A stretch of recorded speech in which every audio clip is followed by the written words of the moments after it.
Hello, good afternoon, everyone, and welcome to our sixth Shaw's Talk webinar in our Ask the Expert series.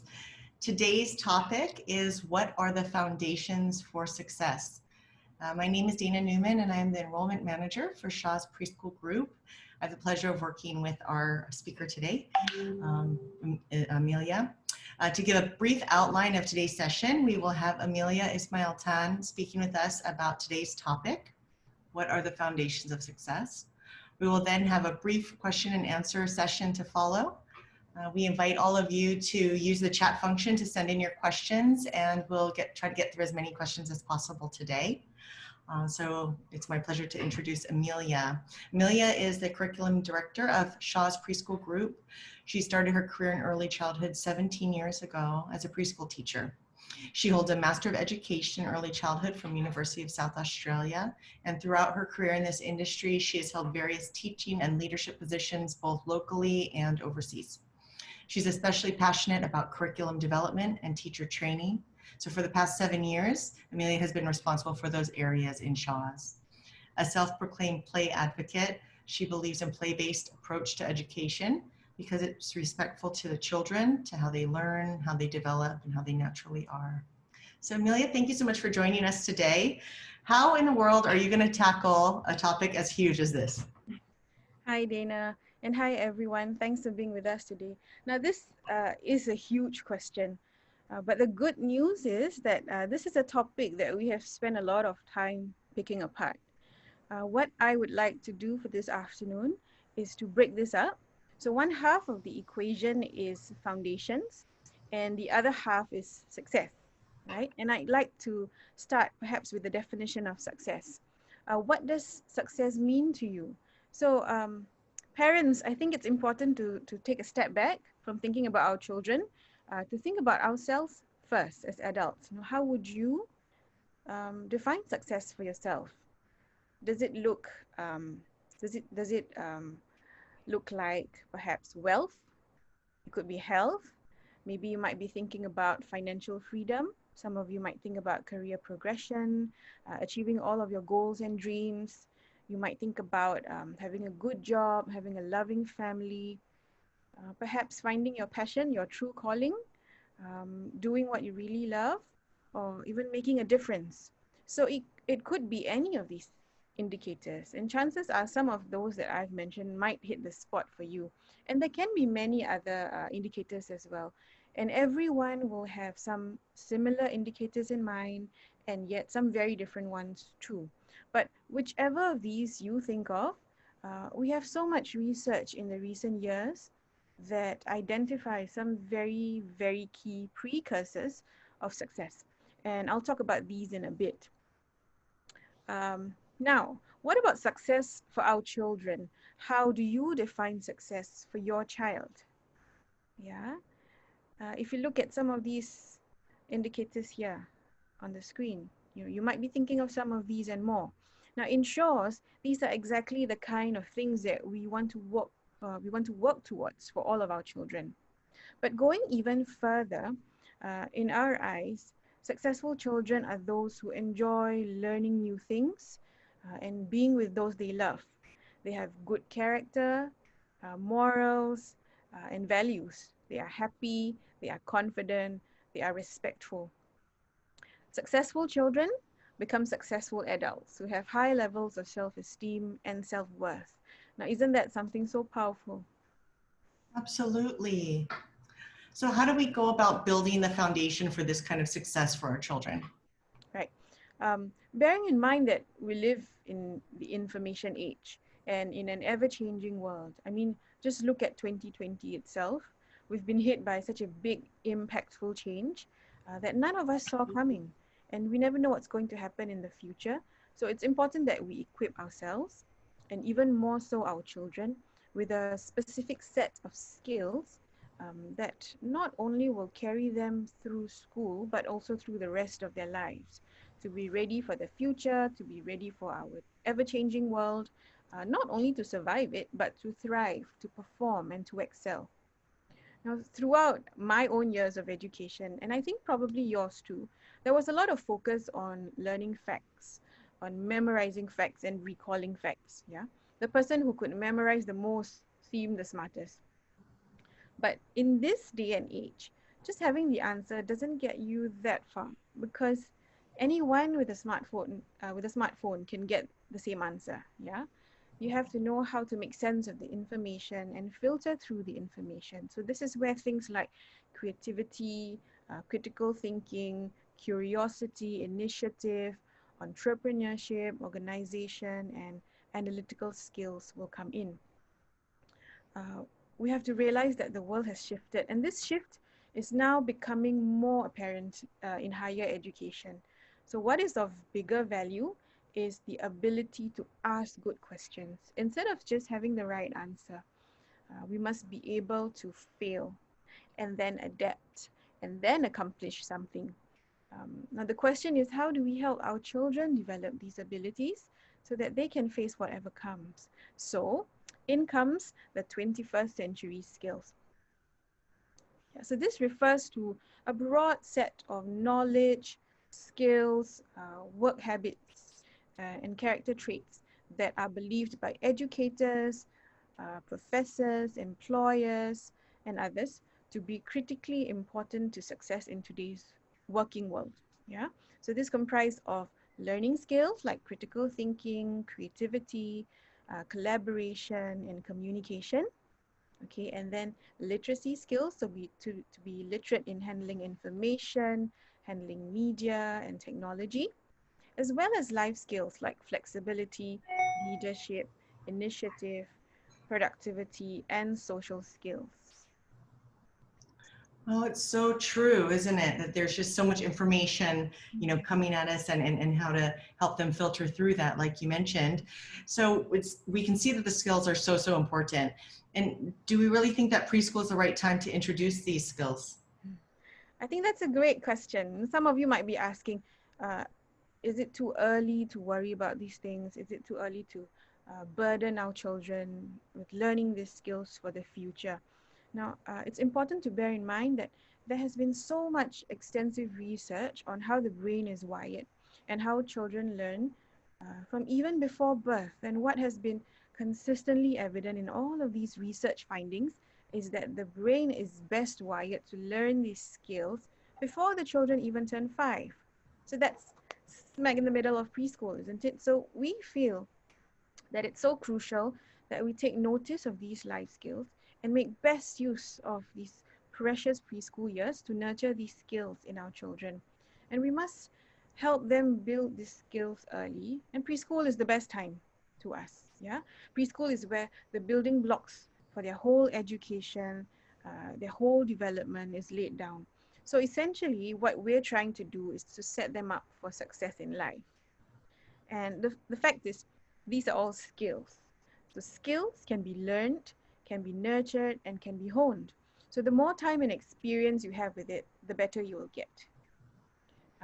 At this point, I'd just like to share some research, current research on life skills for success. And the first one is actually Dr. Laura Jana's key skills. Now, in her work, she talks about these 7 groups of skills that she calls key skills. And she believes that these are the skills that every child needs in order to succeed in life. Okay, and then we also have Professor Angela Duckworth, who has found that grit, which she defines as passion and perseverance for long-term goals, is the single common factor in the thousands of high achievers that she has studied in her years of work. And she further suggests that grit even trumps talent and IQ in predicting success. And then we have MITM, which is Mind in the Making. This is a framework of 7 essential life skills that are researched and documented by Ellen Galinsky. Now, she believes that these are the skills that children need most to prepare them for the pressures of modern life, skills that they will draw on now and for years to come. Wow. Okay. So, Ameelia, there is a lot to unpack here. Okay. How in the world do you incorporate all of this varied research about life skills for success and translate this into a preschool curriculum? Yeah, so being the nerd that I am, right, after having gone through all of these research and being very excited about all these things, what we did was we looked at all of the findings and we massaged the information a little bit, actually a lot. And then we came up with our own group of essential life skills of a Shaw's learner that you see on the screen right now. And we feel that these are the most relevant and developmentally appropriate for our bunch of preschoolers. Right, so at this point, we come to the second half of the equation. Earlier on, we've talked about success. Now we talk about foundations, right? So what we're doing really is just like laying down the bricks, laying the foundation in the children, that all of their other life experiences will be built upon. Yeah, so we start from the beginning and slowly pave the way for the children to develop these skills by giving them lots of experiences, lots of practice, and lots of guidance and support along the way. Now, how do we build these skills in our children? Now, like I mentioned earlier, remember, skills can be learned, can be developed and honed. Therefore, it is our job, I feel, to facilitate the enhancement of these skills through intentional practice. And we do it the best way we know, which is through play. Yeah. Now, we have 12 essential life skills. Yeah, so they are confidence. That's really important. You see that, you know, in the middle. We've got creativity, critical thinking and problem solving, curiosity and imagination, initiative and entrepreneurship. I mean, if you look at those icons, I think that gives you an indication of what those essential life skills mean. But we also have, very importantly, grit and resilience, collaboration, earth hero, effective oral and written communication, adaptability, empathy, self-regulation, and ready for a world with technology. Now, throughout their 5 years with us in Shaws, we plan activities and play opportunities for the children to progressively build up these 12 essential life skills, because it doesn't happen by chance. You know, it's something that is shouldn't be taken for granted. It doesn't happen automatically. Yeah, so we have to fuse it into our daily lives, in our daily practice and curriculum with the children. Now, in addition to knowledge and proficiencies in the 6 learning areas, but in the interest of time, I will share with you in slightly greater detail 5 out of the 12 essential life skills this afternoon. Now, the first one is confidence. Now, this is really, really important. Now, why is it important for us that our children are confident? This is because a confident child will be able to take on challenges readily. They will be able to speak their mind. They will be able to readily approach people and make friends. They will be unfazed by setbacks or new situations. Remember earlier on, I mentioned how the world is full of changes, right? And I think this is something that is universal. We all know that. Now, when the child is faced with a change, he or she will not be faced by it if he has the confidence to deal with the change, right? So this is why it's really important to us. Now, how do we nurture confidence in our children? Some examples, and you'll see pictures here. So we've got opportunities for them to work with real materials. Yeah, so you see cookery activity there. We allow the children to make choices in terms of learning centers, in terms of messy play stations or sport stations for them to attempt. You know, they do things like show and tell, even from day one in pre-nursery. They bring their own thing from home and sit in front of the audience and talk about it. And it's a lot of repetition, a lot of sports, definitely. You know, sports is a big thing in Shaws. So we have sports every day, plus specialized sports coaching twice a week. And this gives the children plenty of opportunity because they are at the age where they're learning more about themselves. They are testing their boundaries. They want to see how far their bodies can go. So physically, that's really important for us to scaffold them, to provide opportunities for them to test themselves out, opportunities for them to fall and fail in a safe and accepting environment so that they don't feel judged. You know? And then when they succeed, we encourage them. When they fail, we also encourage them. I think that's really important. Next one, let's look at grit and confidence. Now, this is also very, very important. Why? Because a child who's resilient will not give up in the face of challenge. The child will not be fearful or scared of failing or making mistakes. Yeah, the child learns to value practice and persistence at completing a long-term task or goal. The child values effort instead of just results. yeah, and developing a growth mindset. Now, this is where a child develops a mindset where what he or she is right now, it's not static. You know, I can change. I can get better if I want to by putting in effort. Yeah, and this will make sure that our children will be able to commit to long-term goals. So that's why grit and resilience is important. And examples of how we nurture grit and resilience in our schools, sports and games again. Yeah, because through sports and games, the children will definitely have some struggles, right? Because physically, some of these activities might be a challenge for them. But it's okay, they can try again, you know, and some of them are really great. They will even cheer their friends on, and then keep on playing, yeah? We also have a practice where we try to allow children to experience some struggles, some challenges, some difficulties, and not to be too quick to jump in and provide answers for them. Yeah. Then we have creativity, critical thinking, and problem solving. Why is this important? Because we want our children to be able to think on their feet. Remember, we talked about how it's an information age right now. There's a lot of information and data going around. We want our children to be able to analyze it, to be able to think about alternative options, to think of solutions. You know, when there's a problem, there's a challenge, it's all right, let's think of what we can do and how we can move on. You know, a child who thinks out of the box, thinks of new, novel, innovative ways of doing things and not just be content with doing things the same way over and over. Yeah, some examples of how we nurture creativity, critical thinking, and problem solving. Obviously, we give them problems to solve, right? We also encourage them to express themselves, to experiment. In the learning centers that we set up for children, we pose challenges. Now, just a disclaimer, the photos that you see, some of them are current photos, some of them are throwback photos, so don't be alarmed. Right now, be assured that our children are practicing social distancing and they're putting on their masks and all that. Some of these have been, were taken from quite a while back. Yeah. We also do things like provide provocations for children to create their own concepts, express themselves, a lot of creative drawing, creative writing. We plan obstacle courses, games. You know, I think at the end of the day, we also want to allow them to take risks, break some rules, perhaps make mistakes, and then try again. Then we have collaboration.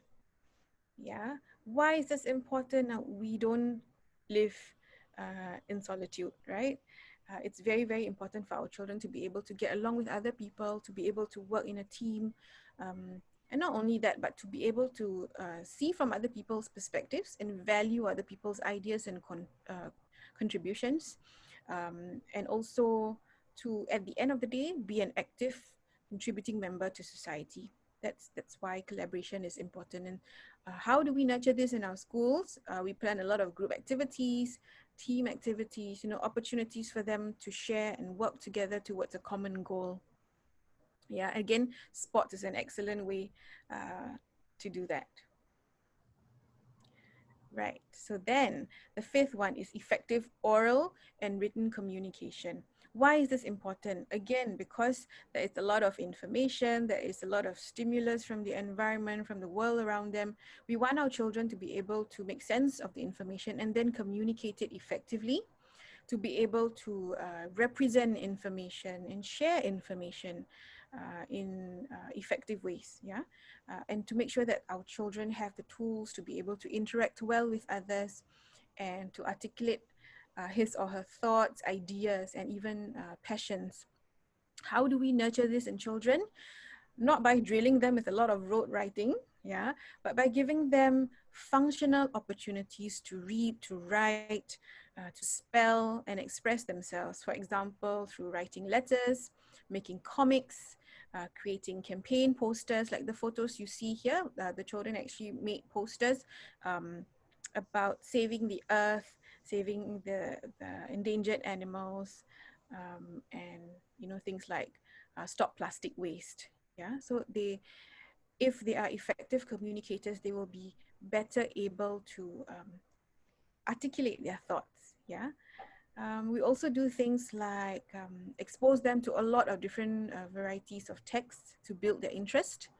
A lot dramatization, integrating music and dance, and also a lot of discussions about the real world, what's happening in the here and now. Yeah, so for example, because of COVID, our children actually thought about the healthcare workers. One of the parents in one of our schools actually works in the A&E department. So this is something that is real to our children. They know about how healthcare workers are spending a lot of time and effort taking care of the sick, right? So they actually made cards and wrote notes to express their gratitude. So they say things like, we need more people like you. You are a great person. Thank you for helping this country. So that's really, really nice. Yeah. It's so reassuring to know that we've got all of these future leaders and future people going out into the world with all of this, foundations, like you say. It's fantastic.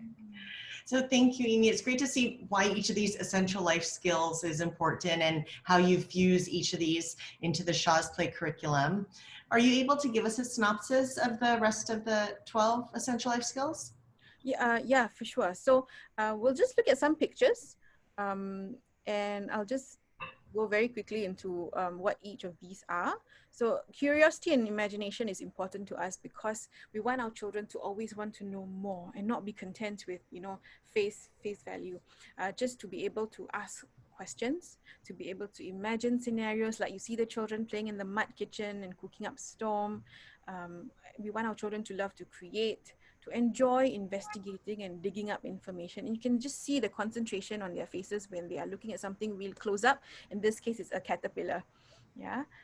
Then next, we have initiative and entrepreneurship. We want our children to be able to take the first step, take action, even take ownership and leadership. We want them to be able to look at the resources around them and think of how to use and manage these resources well.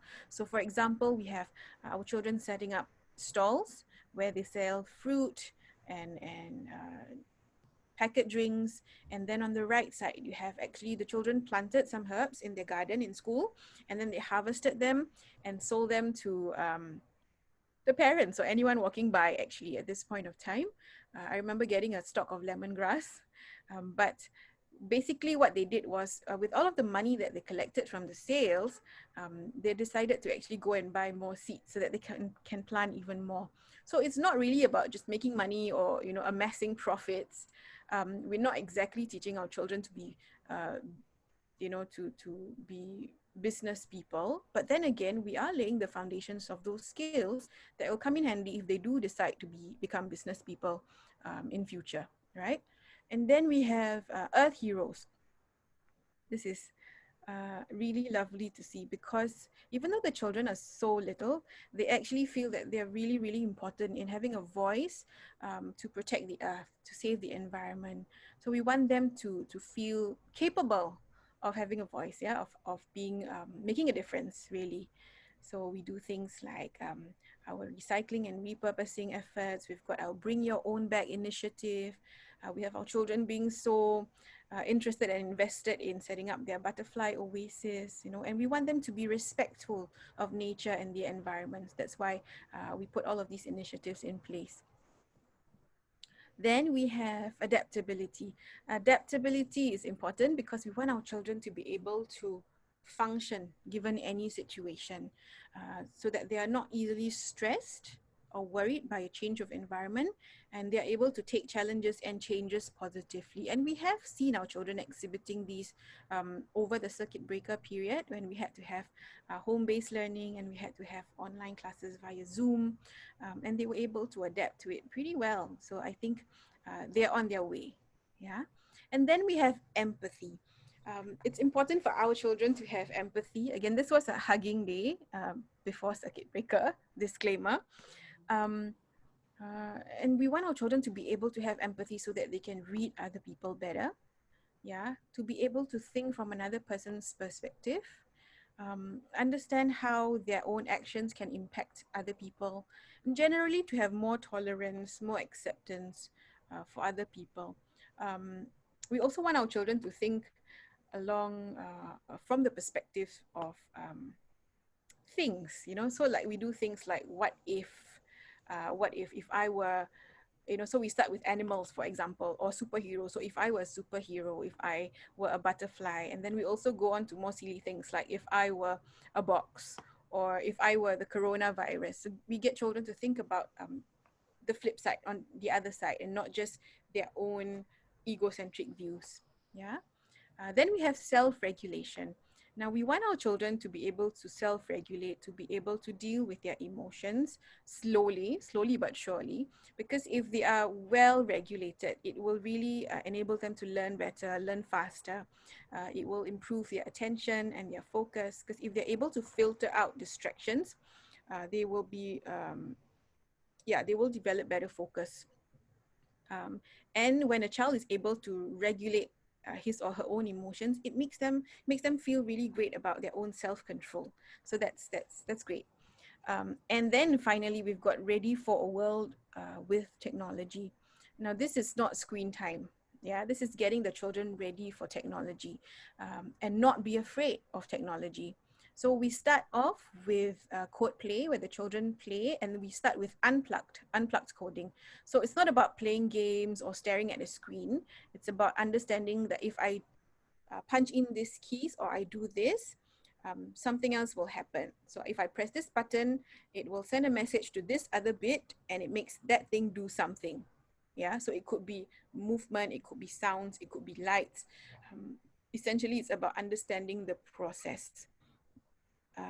Another way we prepare them for coding is, of course, through play. So we get the children to, say, move from here to another part of the classroom, and get them to break it up into a set of instructions, or a sequence of steps, right? Like you have to move forward, and then you have to turn right, and then you move a few steps ahead. And we do this so that children, they feel safe and comfortable with technology, that they become confident at navigating and manipulating technology for their own benefit and their own use, and essentially to be better able to make sense of the digital world.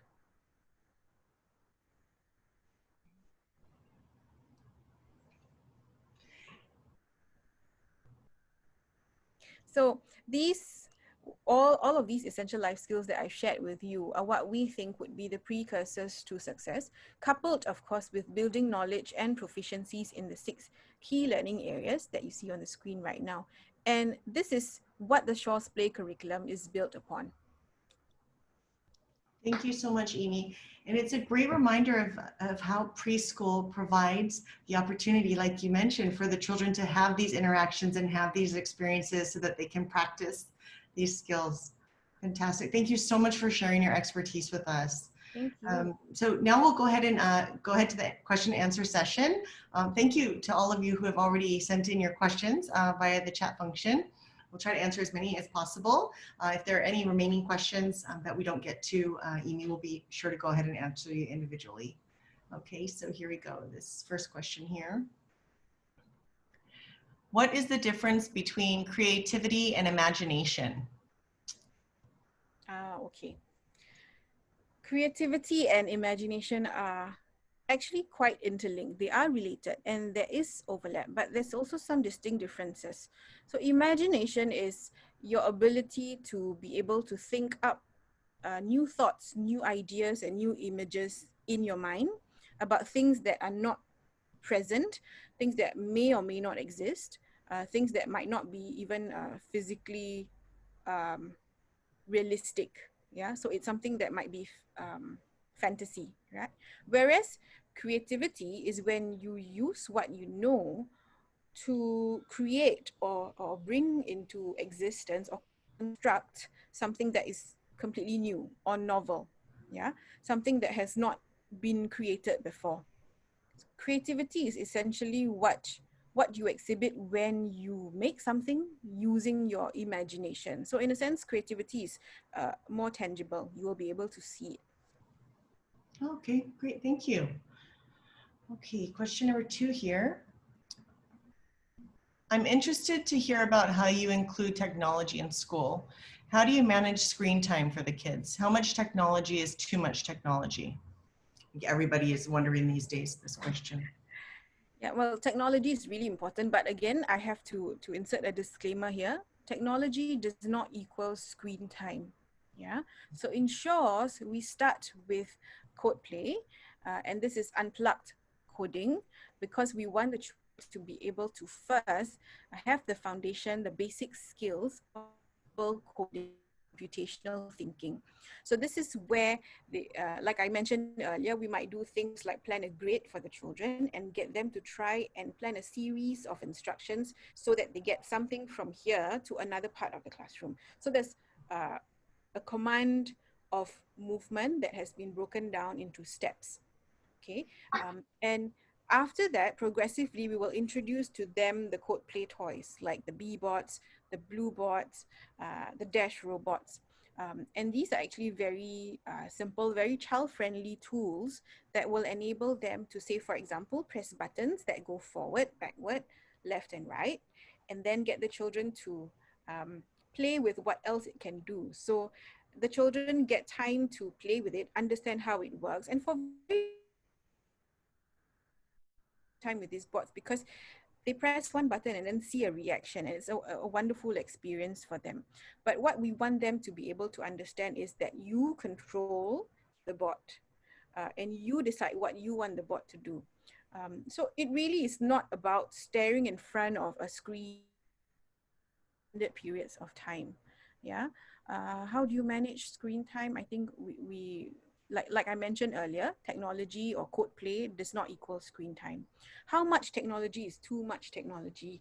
Um, well, essentially, we have to understand that what we want to achieve is for the children to understand the concept. Yeah, so we don't allow the children to spend hours and hours playing with the bots. We want to be able to let them explore, try out the skill, and once the teachers see that they have understood how to compute a series of commands, for example, to make dash show a certain light, or for bluebot to move from here to the end of the classroom, to turn left, to turn right. So there's laterality as well. There's numeracy because they're counting the number of steps. Yeah. Um, Once we see that the children have understood that concept and they are able to articulate it and apply it with the bots, then that's great. You know, then we stop. So we don't encourage an obsession or an unhealthy amount of time with those bots. If you're asking about how much technology is too much technology at home, then I think we'll have to plan another talk altogether. Yeah. True. Okay, we've got another question here. Can you tell me how you teach initiative and entrepreneurship? Okay, that's a good question. Now, like I mentioned earlier, we do it through experience. So we're not really teaching our children, but we facilitate and we provide the experience. So in my last talk, last Saturday, I mentioned how the children and the teachers are actually setting up a fake vending machine in their classroom for them to choose something, insert the coins, and then have things come out. That was actually an idea that was decided upon by the teacher and the children because they were thinking about, this idea of how do we practice counting the coins, how do we try buying things, and they were talking about the different ways of payment.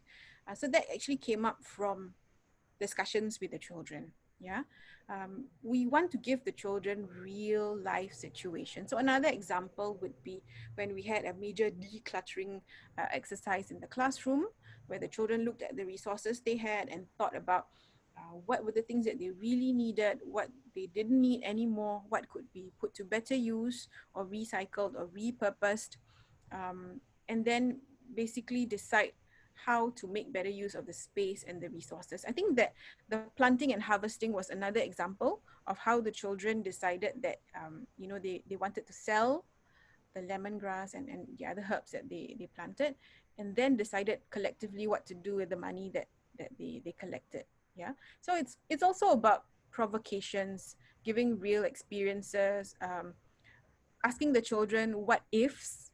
Yeah. And also at the same time entertaining their ideas, no matter how silly or out of this world they could be. It's so fun to see them so proud when they're displaying their final products, you know. Yeah, absolutely. Okay, we've got another question here. Thank you. Thanks to everyone that's submitting questions today. I really want my child to be resilient. However, I see that my child continually gives up with tasks. What can I do? Mm. Okay, the thing about resilience is a child develops resilience only when he believes that he is worthy and capable of overcoming challenges. So if we want to nurture resilience, we need to start with a child's self-esteem. Yeah. Now back in our first webinar series in June, we had Miss Leanne Shaw talking to us about how we can build resilience in our children. And if I can just highlight some of the key things that she spoke about, one of the key things is for us to try and impose changes. So try and impose changes for your child to deal with. You know, let them practice coping with change. I mean, of course, you can make it easier and do it in doses, like one change at a time, and then let them slowly build up their resilience. It needs to happen over a period of time and with a lot of practice and experience. Yeah. I think it's also great to encourage independence in your child and some healthy risk taking. You know, so continue to let your children take some risks and don't jump in too soon to solve their problems. Let them pack their own school bags, and it's okay if they miss a few things here and there, you know, or forget their water bottle once in a while. Let them do simple things around the house, like, you know, preparing breakfast, simple things like spreading, you know, putting spread on bread, maybe cleaning up the house. You know, give them the opportunity to do things that would be a challenge for them, so that they might fail and make mistakes. Yeah. um, and then also encourage self-efficacy. This is believing that they can do things themselves, you know, so believe in themselves. So give them simple things like carrying your bag, putting your shoes on. I know sometimes, I mean, well, not sometimes, almost always, it's easier for parents to do things for our children, especially if we're in a rush, right? But the more you jump in and do things for your child, the more difficult it will be for them to develop resilience, actually. Yeah. So allow for them to make mistakes and allow them to struggle. I guess also to embrace failure as a family, you know. So um, it's good to give children a sense that it is okay to fail. You know, get them to have that feeling of you know, that feeling in their tummy when they lose something, or you know, they've lost competition with their siblings or even with mom and dad. You know, so sports is a great time to encourage this, actually, because you know, children will fall, they will fail, they will be slower than one of their friends, but they'll quickly pick themselves up and continue playing, because we know when they're outdoors, nobody wants to waste time, they want to keep playing, right? Yeah, so those are the things that I would suggest. Yeah. Okay, great. Thank you. Okay, so we've got another question here. Bear with me just a minute here. Okay. Okay, so this is not really a question, but just wanted to say I send my children to Shaw's because of all the reasons you said above, and I can see it. I have an older child that graduated, and I can see that they're prepared academically as well as have experience in all of these. Thank you for doing a great job. Thank Great you. job, team. For my younger one, I do notice he needs more experiences in this. Is there anything I can do at home to help him? Well, all children are different. Yeah. So some children need more experiences, they need more time, they need more practice. You know, these skills don't necessarily come automatically for everybody. But of course, in some children, you will find that they are naturally inclined towards some of these rather than the others. Yeah. But remember that skills can be learned, can be developed, and can be honed, which means that if you spend enough time practicing and nurturing and supporting, the children will get better at it. You know, like some of these skills, actually, if you were to look at it, if you were to look at the developmental theories, so if I could take empathy, for example, theoretically, empathy doesn't develop fully in us or in people until they reach 13 years of age for girls and 15 years of age for boys. So that's a far, a lot more time to go for our preschool children. Yeah. So rest assured that as long as you have these in mind, you are supporting your child is continuously getting experience and opportunities, you know, it will come. It might take a little longer for some children, but that's okay. I think what we want to provide is the foundations. Thank you. Okay, we've got time for one more, let's see here. Okay, okay. You talk about empathy. I want my child to be a good person, and this includes being empathetic. My 3-year-old is not. N-O-T, capital letters, not. Oh, okay. All right. Your child is 3. And you know, developmentally, it's still all about me. Your child is still developing a sense of self. You know, we're still very much in the egocentric phase. Everything is about me, what I want, the way I see, what I need. Yeah. So I think it might be a little too early to expect your child to have empathy for other people. You know, they still see things from their own perspectives, and that's just wired in their brains. Yeah.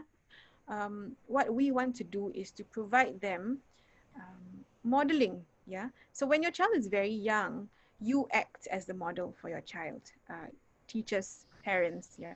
So when the child encounters a problem, or you know, has a little difficulty doing something, and or is in tears, perhaps when you come in and you swoop in and say, oh, what happened, there's something wrong, I can see you're upset. You know, when you show this kind of care, of concern for the child, that is actually modeling for the child what empathy should be, to try and understand what someone else is going through. So again, I would say it's about modeling, it's about repeated experiences, and be patient. You know, your child is a good person, yeah, but the empathy will come a little later. And there are other skills that might not necessarily come too quickly in children as well. Things like adaptability, even collaboration, working with other people. You know, those things can be quite difficult even for us as adults. So give your child time. I'm sure it will come. Thank you. Thanks so much, Amy. As always, we always learn so much from you. Thank you so much for the really thoughtful answers and great examples for us, and just seeing how it translates throughout the day for the kids at Shaw's. So thank you. And thank you to all of you that joined us this afternoon as well. We really appreciate it. To those of you who wrote in that we weren't able to cover, Imeelia will write back to you. And this rounds up our second round of Shaw's Talks, the Ask the Expert series. So please let us know what topics you would like us to cover in the next Shaw's Talks series. And we look forward to hearing from you. And have a great afternoon, everyone. Thank you. Thank you.